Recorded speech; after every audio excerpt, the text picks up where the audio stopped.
Wake up, all you little sheep, put on your makeup and get to work, you idiots. Okay, welcome to the third video on this channel, or at least the original channel, Purely Hypertruthical on YouTube. But since I know you can't count, you moron, mentioning that it's the third in a series absolutely does no good. Okay, I kid. I joke a little bit. Present to you the sometimes self-proclaimed smartest idiot ever. And of course, I joke. It's not self-proclaimed. It should be obvious to everybody.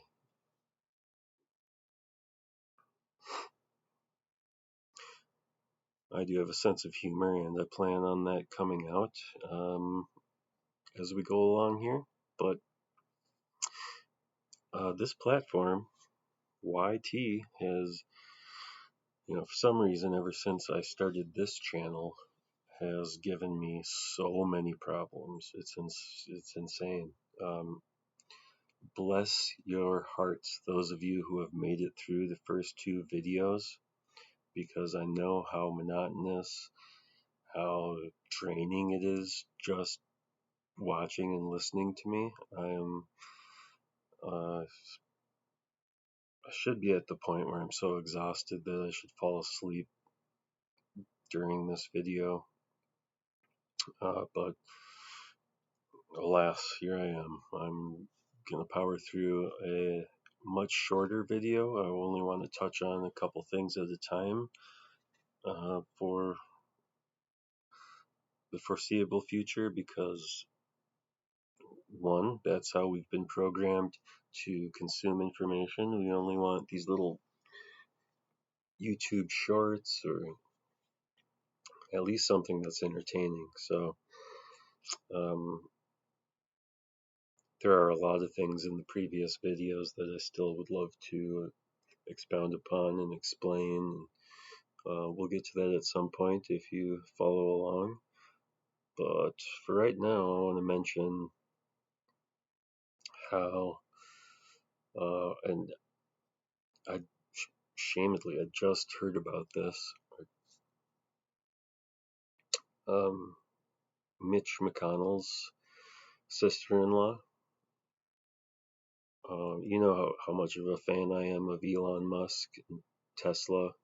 Not Nikola Tesla, the company. You bastards.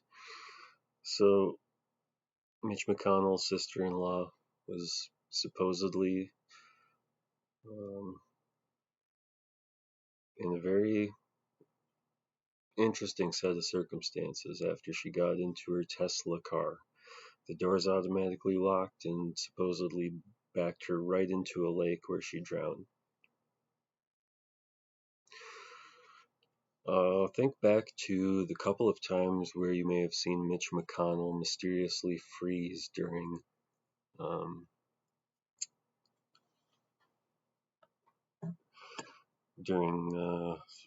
while answering some questions or attempting to make a statement on something.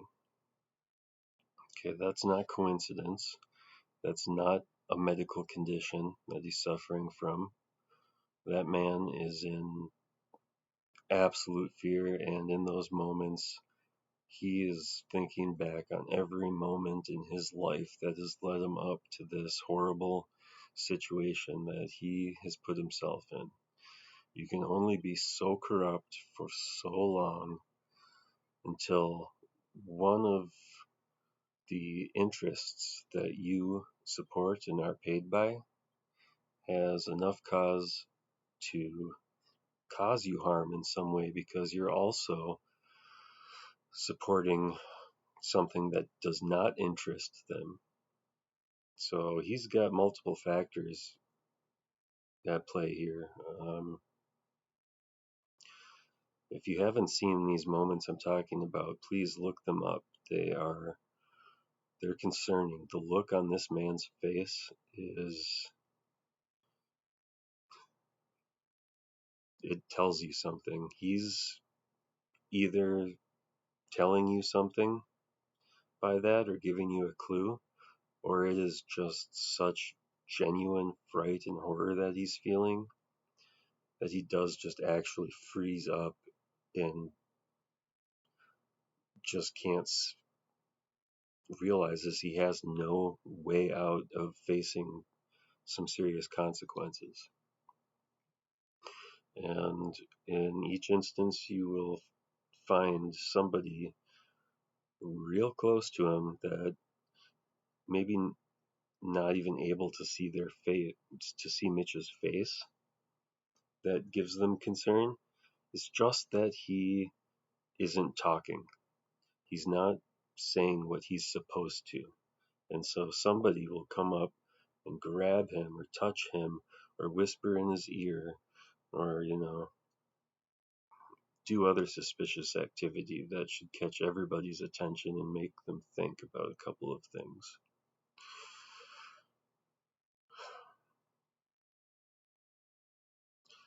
And then sometime later, his sister-in-law dies inside of a Tesla vehicle. Interesting, huh? Well, there are many more interesting things that I can't talk about right now, but hopefully I'll get the opportunity to in the future. The other thing I want you to ponder is the fact that, well, let's just say the Secret Service in whole. Uh, that's an apt title. What is the secret? What is the big secret? Well, I suspect that they aren't there to protect the president. They're there to help control him. Okay, and why is every president granted Secret Service protection for them and their family for the rest of their lives after being a president?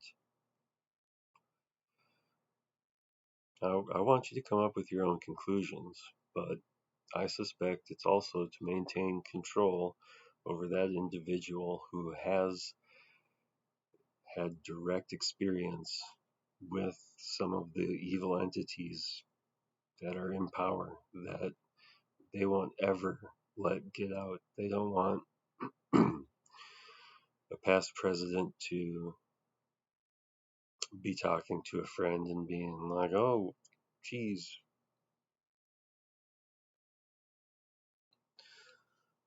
look at this. And you know what, interestingly,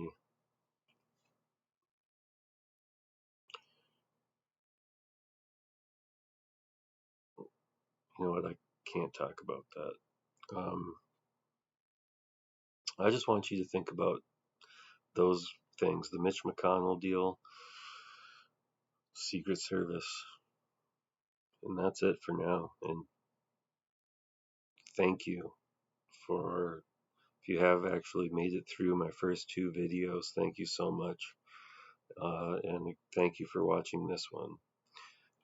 When I am actually serious about addressing any portion of the public or any people, any portion of the public that I see is absolutely innocent, if I lash out at you and call you an idiot or a moron or otherwise attack you, it's because I care.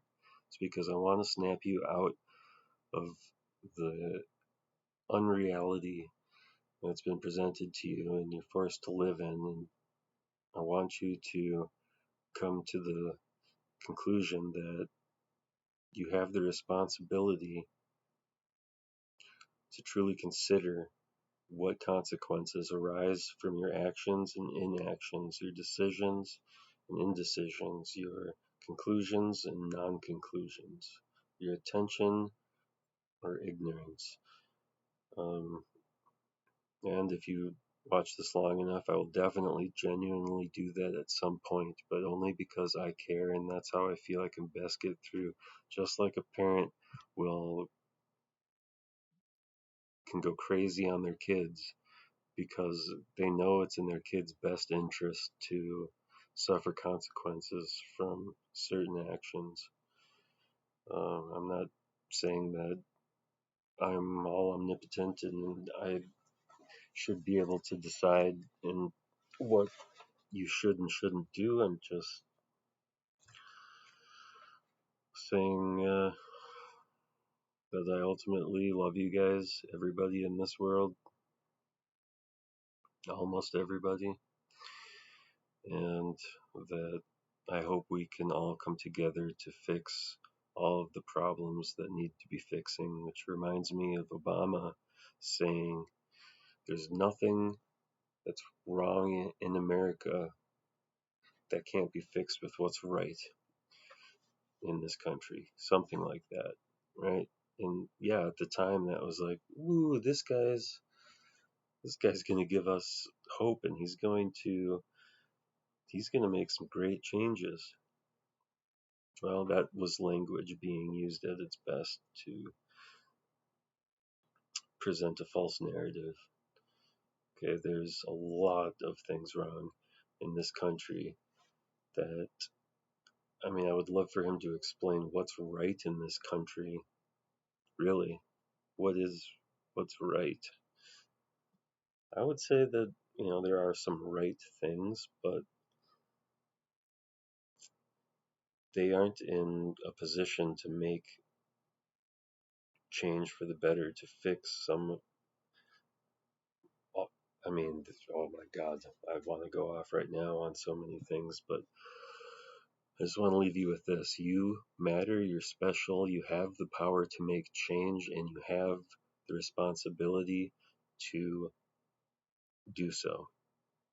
And I hope you join me. Thank you so much, guys. Take care.